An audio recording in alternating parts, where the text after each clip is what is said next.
It started simple enough, a small company town that provided a place to call home for the workers of the Imperial Sugar Company and its families. But after decades of growth, Sugar Land has become a thriving Texas city, attracting residents, businesses, and visitors. Everything from the city seal to the local scenery reflects the city's pride in our past. But while we are enriched by the past, Sugar Land is focused on its future. In that spirit, the City of Sugar Land has sought to update the land use plan contained in the city's comprehensive plan. First introduced in 1963 after the city's incorporation, it is a guiding set of principles that have evolved in the goal to shape our city's growth with zoning and well-planned development to preserve the beauty and integrity of our city. This section of the city's comprehensive plan gives direction on acceptable land uses, in addition to guidance on how the city should look and feel as demographics change and the city continues to grow. This committee and our city staff have gone to great pains to listen to the people. A lot of times citizens aren't very engaged in processes like this, and I think early on that was probably true with this, but because of some events that happened in the community, the citizens got a lot more engaged, and so we got a lot of feedback and we got a lot of input, and that was so valuable. For the last 4 years, input gathered at public meetings, online town halls, and the Land Use Advisory Committee have helped create a new land use plan that has been updated to reflect the evolving interest of Sugar Land citizens. We want to know what the citizens want, not just what they don't want, but what they really want to see in the city. This plan is for a 20 to 25 year vision. And so we're not looking at something that's just for next year or the next 5 years, but what do the citizens of Sugar Land want to see in the future of their city?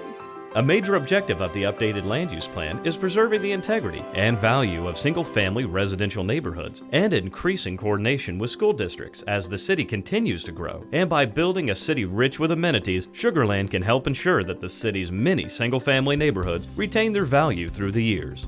And what we have tried to do is make sure that we are preserving our single-family homes because those are the most important. That's the most important land use that we have in the city. Guidance on limiting multifamily provided by the updated plan, such as establishing a citywide cap on the percentage of units, as well as stating that no new standalone multifamily should be built in the city, offers a continued protection of value and growth in single-family residential areas. After all, the purpose of the plan is to help keep Sugar Land moving forward and to maintain the feel of the city by making small tweaks to isolated areas, not to change the city.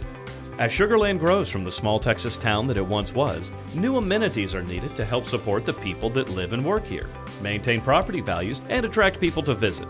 However, in the spirit of a city that wants to preserve its natural beauty and small town feeling while continuing to grow its thriving economy, it is important to develop the land in a smart and efficient manner. We want to keep it a strong residential community, but not lose the values and the history that have made it what it is. By targeting areas that can support a vibrant mix of land uses such as commercial, residential, retail, entertainment, and public spaces into regional activity centers, make the area more attractive to the businesses that help support our tax base and the diverse citizenry that Sugar Land enjoys. And the fact that we're such a successful city, being as diverse that we are, shows that diversity can bring strength to a city. The added connectivity created by regional activity centers also helps to cut down on local traffic by allowing people to combine what would normally be several trips into one convenient location. Connectivity, not just connectivity like pedestrian and bicycle walkways, but connectivity with our neighbors. Sharing experiences, be able to go to a place together. While regional activity centers would serve large portions of the populace and cater to larger needs, local neighborhood activity centers are needed to serve smaller areas like the needs of an individual neighborhood.